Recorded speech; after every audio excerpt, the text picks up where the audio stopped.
Bienvenue, c'est Jules Chenu. Aujourd'hui, vidéo, les 5 fondamentaux du sommeil. Ces 5 fondamentaux ne seront pas suffisants pour curer l'insomnie, mais largement suffisants pour ne plus jamais avoir d'insomnie à nouveau. Et surtout, si ces 5 fondamentaux étaient respectés, personne ne développerait d'insomnie jamais sur Terre. Donc la promesse de cette vidéo est incroyable, c'est ne plus jamais avoir d'insomnie à nouveau et de faire en sorte que personne ne développe jamais d'insomnie sur Terre. Donc 5 lois, c'est pas mes 5 lois, mes lois, ce sera une future vidéo, il y en a 6, mais ça c'est dans le cadre de la TCCI. 5 lois. La première loi, c'est se réveiller à la même heure tous les jours. Se réveiller à la même heure tous les jours, très simple, c'est pour synchroniser 2 systèmes, le processus S et le processus C.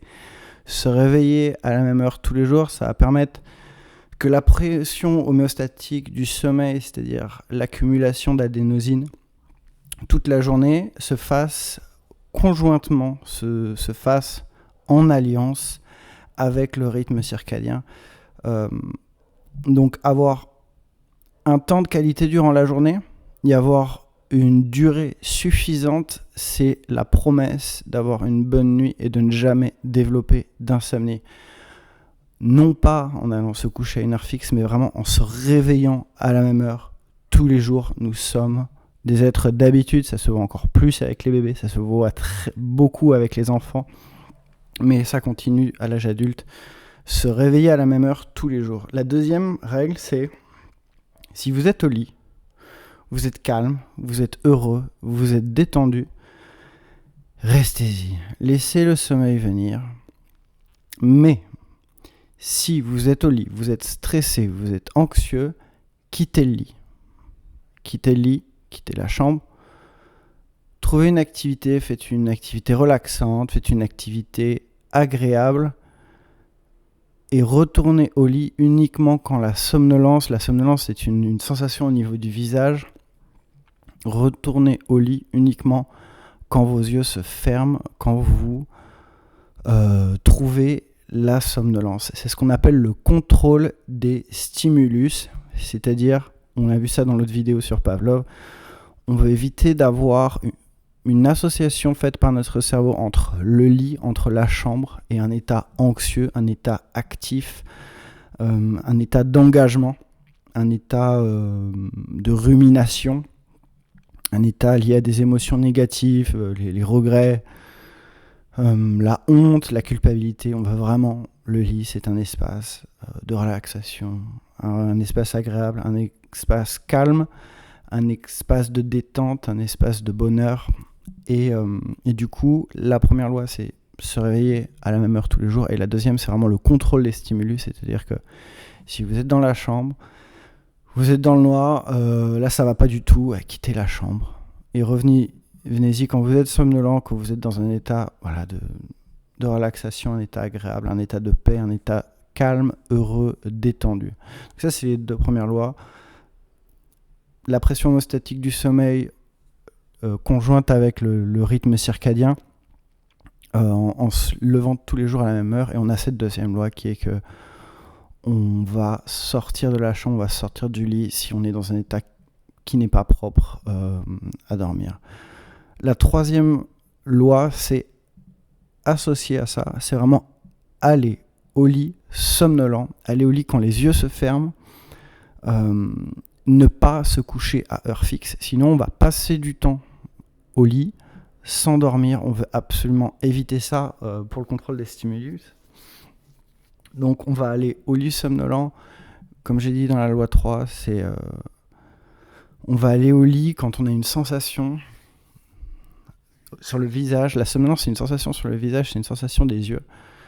Et on va aller au lit quand on est somnolent, et pas avant, pour éviter de conditionner. Donc première chose, on se réveille tous les jours à la même heure pour synchroniser la pression homéostatique du sommeil et le rythme circadien.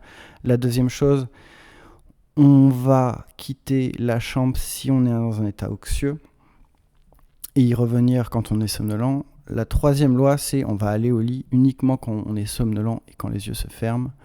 La quatrième loi, je suis assez big là-dessus, mais c'est la lumière dans les yeux, sur le visage, sur le corps, dans le premier tiers de la journée. Je suis très à fond là-dessus. Ça, c'est vraiment lié aux gènes d'horloge. Les Zeitgeber, les gènes d'horloge, donc c'est les gènes qu'il y a dans les cellules. Ces cellules n'ont pas contact avec l'extérieur. Et donc c'est tout ce qui va être photique, tout ce qui va être kinétique, métabolique, thermique, tout ce qui concerne la lumière, tout ce qui concerne les nutriments, tout ce qui concerne la température corporelle, tout ce qui concerne le mouvement, va régler les gènes d'horloge. C'est-à-dire qu'on a un nerf, le nerf X, qui passe dans l'œil et qui va renseigner le noyau suprachiasmatique, qui à son tour va faire relais, en fait, qui est une horloge centrale. Ensuite, ça va faire un relais vers des horloges qu'on appelle périphériques, qui sont dans les organes, notamment le foie. Mais ce qu'on a découvert, c'est que au sein même des cellules, il y a une dimérisation, en fait. C'est trop compliqué, je ne vais pas aller à fond là-dedans, mais grosso modo, au sein du noyau de nos cellules, on a des processus qui sont liés à l'ADN, qui s'appellent les gènes d'horloge, c'est génétique, et qui vont faire des cycles de 6-12 heures, et qui vont régler nos cellules, qui vont régler du coup nos organes, et ces cellules, non comme lien vers l'extérieur, utilisent en tout cas voilà, tout le photique, métabolique, le kinétique, le thermique pour se régler. La meilleure chose que vous pouvez faire pour régler votre rythme circadien, ça va être de la lumière dans le premier tiers de la journée. C'est vraiment très très très important. Comme on dit, on a la pression homéostatique du sommeil, c'est l'adénosine, le processus S, qui est très important. Et ça, c'est se lever à la même heure, c'est avoir une activité géniale durant la journée. Le rythme circadien, lui, se fait par la lumière, la température, la nourriture et bien sûr le mouvement. C'est ça qui va régler ce rythme circadien. Et du coup, généralement, on voit les gens à fond sur la pression homéostatique du sommeil, qui vont bien gérer le processus S, mais on ne voit pas assez d'informations, je trouve, sur le rythme circadien. Et les deux doivent marcher. Du coup, si on a quelqu'un qui est très fort, qui est bien sur la pression homéostatique, il a des bonnes journées, mais en fait, derrière, ces gènes d'horloge sont complètement décalés, ne sont pas en synchrone par rapport à la pression homéostatique du sommeil. C'est quelqu'un qui va avoir un rythme circadien qui va être totalement off. Et dans les 4 Zeitgeber, dans les 4 agents d'entraînement de ces gènes d'horloge, le plus important est la lumière. Et c'est pour ça que c'est si important d'avoir la lumière dans le premier tiers de la journée. Pas forcément avoir cette obsession le soir de la lumière jaune. On voit les mecs, les biohackers qui mettent des lunettes jaunes et tout. Là, on est un peu en plein délire. C'est important, oui. Le deep sleep, oui. Le sommeil paradoxal, oui. Il y a un retard, mais que je trouve négligeable sur l'endormissement. J'ai fait des vidéos là-dessus, je pense pas. Mais vraiment avoir de la lumière le soir, hein. Mais par contre, avoir la lumière le matin, le premier tiers de la journée, ça c'est vraiment un des fondamentaux du sommeil, un des 5 fondamentaux du sommeil en 4. Donc je résume les 4. Le premier, c'est se réveiller tous les jours à la même heure. Le deuxième, c'est si vous êtes au lit, calme, heureux, détendu, restez-y. Sinon, sortez, contrôle des stimulus, très très important. Ensuite, allez au lit uniquement somnolent. Faites quelque chose de relaxant, d'agréable. Une fois que vos yeux se ferment et que vous vous sentez partir, allez au lit. Voilà. Allez pas vous coucher à heure fixe, parce qu'en fait l'accumulation d'adénosine durant la journée, la pression homéostatique du sommeil sera pas forcément la même, et du coup vous n'allez pas avoir le besoin d'aller au lit à la même heure. Même si, comme on a vu avec Pavlov, quand vous allez commencer en thérapie, ça m'a fait pour moi et ça le fait pour certains de mes clients, c'est-à-dire qu'au bout d'un moment, la personne ne pouvait pas se coucher avant 3h du mat, et tout d'un coup vient 1h, et quand elle voit le 1h sur l'horloge, là tout d'un coup son cerveau fait et à 1h05, la personne dort. Et ça, c'est assez magique à voir. C'est ce qu'on voit dans le contrôle des stimuli. C'est-à-dire que Le cerveau va allier des choses. C'est le conditionnement pavlovien.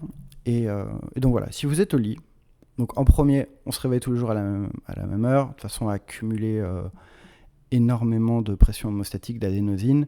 La deuxième chose, si vous êtes au lit, calme, restez-y, sinon sortez-y. Revenez dans le lit, la troisième loi, quand vous êtes somnolent, de façon à vraiment protéger le lit comme un sanctuaire de détente. Quatrième loi, les agents d'entraînement, les Zeitgeber, le photique, le métabolique, le thermique, le kinétique. Le plus important, c'est la lumière dans le premier tiers de la journée.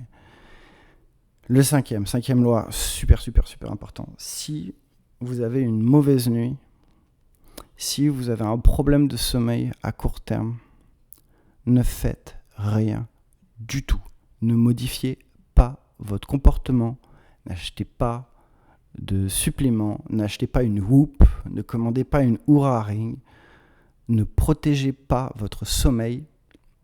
Le sommeil va se résoudre naturellement. C'est une des pires choses qu'on peut faire, c'est commencer à faire des efforts de sommeil et après vous allez créer tout un tas de problèmes, vous allez créer de l'orthosomnie et c'est comme ça qu'on crée vraiment de l'insomnie. C'est très important ce cinquième point. Si vous avez une mauvaise nuit court terme, si vous avez un problème de sommeil, ça va se régler dans les jours qui viennent. Cependant, si pendant 4 semaines, vous mettez plus de 20 minutes à vous endormir, que ça ne va pas du tout, allez voir un docteur. Allez voir un docteur, allez vous en parler. Il va faire vous allez faire des tests, peut-être que c'est pas lié, peut-être qu'il y a des raisons mécaniques, peut-être qu'il y a des raisons psychologiques. Chacun des experts, de toute façon, va avoir midi à sa porte. Quand je vous dis mécanique, ça peut être de l'apnée du sommeil. On peut avoir des problèmes psychologiques, là, comme je vous en parlais de l'orthosomnie, mais chacun des spécialistes va voir midi à sa porte. N'hésitez pas à aller voir plusieurs médecins. Mais voilà. Donc, ces 5 conseils ne vont pas curer l'insomnie. Mais par contre, si vous avez eu de l'insomnie, vous avez fait un traitement, vous avez fait par exemple une thérapie cognitivo-comportementale pour l'insomnie, ces 5 conseils vont faire en sorte que votre insomnie ne va jamais revenir. Et si vous suivez ça, les gens qui suivent ça n'ont jamais d'insomnie. Donc je répète les 5, se réveiller à la même heure tous les jours.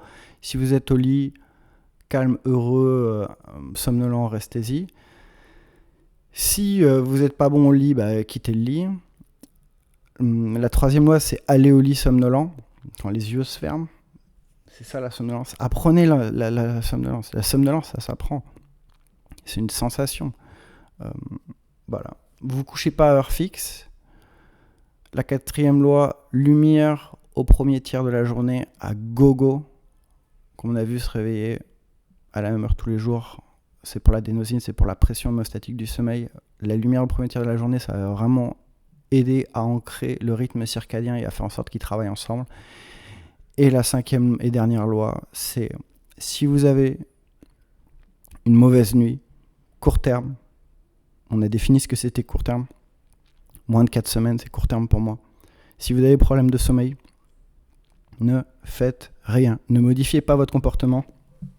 Ne protégez pas votre sommeil. Ne faites aucun effort de sommeil. Ne faites aucun effort pour vous endormir ou pour vous empêcher de vous réveiller. Le sommeil va se réduire naturellement. C'est quelque chose d'automatique, et de cyclique. C'est quelque chose d'automatique et de cyclique. Ne contrôlez pas le sommeil. Si vous commencez à mettre du contrôle là-dedans, vous allez développer de l'orthosomnie. Et après, c'est des schémas psychologiques qui sont assez fins. Et surtout, après, vous pouvez commencer à rentrer dans les hypnotiques, les somnifères, tout ça. Après, c'est des mécaniques qu'on met en place et c'est beaucoup plus dur de s'en sortir. Voilà. Allez voir un médecin. Je suis totalement pour les médecins. Je suis consultant. Je ne suis pas médecin moi-même. Je suis entouré du milieu médical. Allez voir un médecin. C'est des gens qui vont vous aider. Si vous êtes les 2 pieds dedans, qui vont vous aider à en sortir. Et appliquer ces 5 conseils pour ne jamais développer d'insomnie. Ou si vous en êtes sorti, voilà, ne plus jamais en avoir à nouveau. Voilà, à bientôt.